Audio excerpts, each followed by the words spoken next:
Welcome back. You now know a few common types of bias that can come into play during usability studies.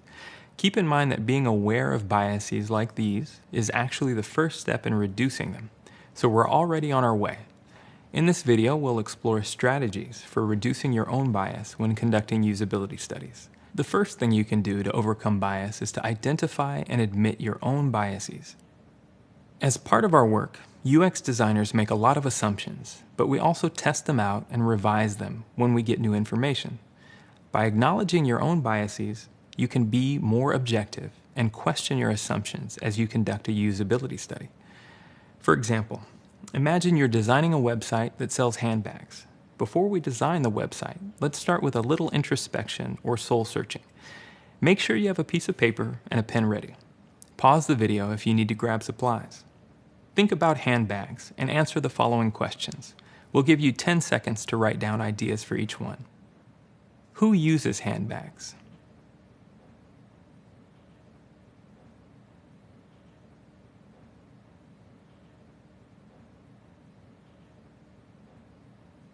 How are handbags used?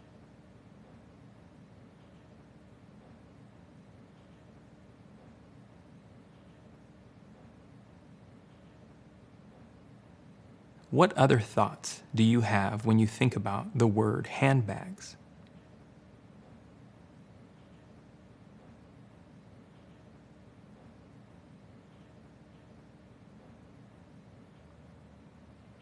Let's review what you've written down.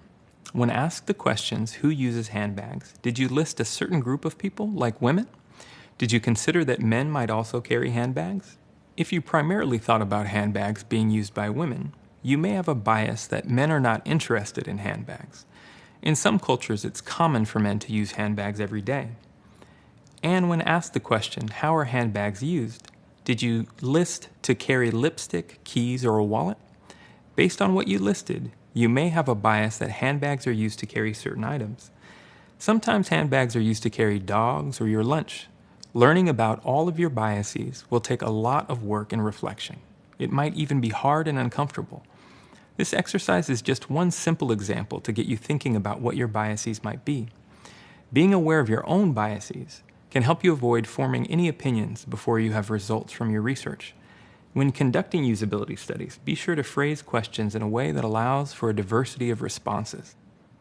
The next thing you can do to reduce bias when conducting usability studies is to find participants from a representative sample.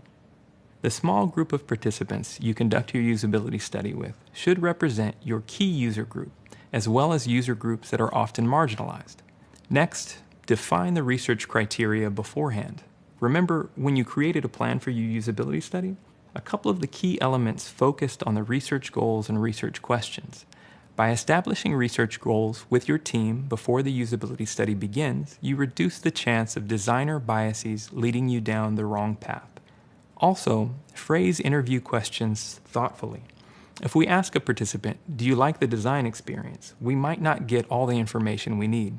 Stick to open-ended, non-leading questions like, how did it go? What was your experience like? Or, what worked and what didn't work for you and why? Remember, the goal of usability studies is to get honest feedback from the participants. Next, let participants express themselves fully and in their own words. During the usability study, make sure you understand exactly how participants feel and why. As we discussed earlier, if you need more clarity on what a participant says, ask a follow-up question.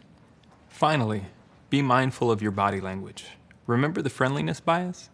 A lot of us are people pleasers. If you react favorably to something when you are the moderator by nodding or smiling, this might encourage participants to share feedback that will get them more nods or smiles. Body language like this can bias the feedback that participants provide. Identifying your own biases and how your actions can bias participants is a long process that takes a lot of practice. You've learned some of the most common biases in UX research and effective strategies for combating bias, so you're already off to a great start. Coming up, we'll learn how to take notes during a usability study.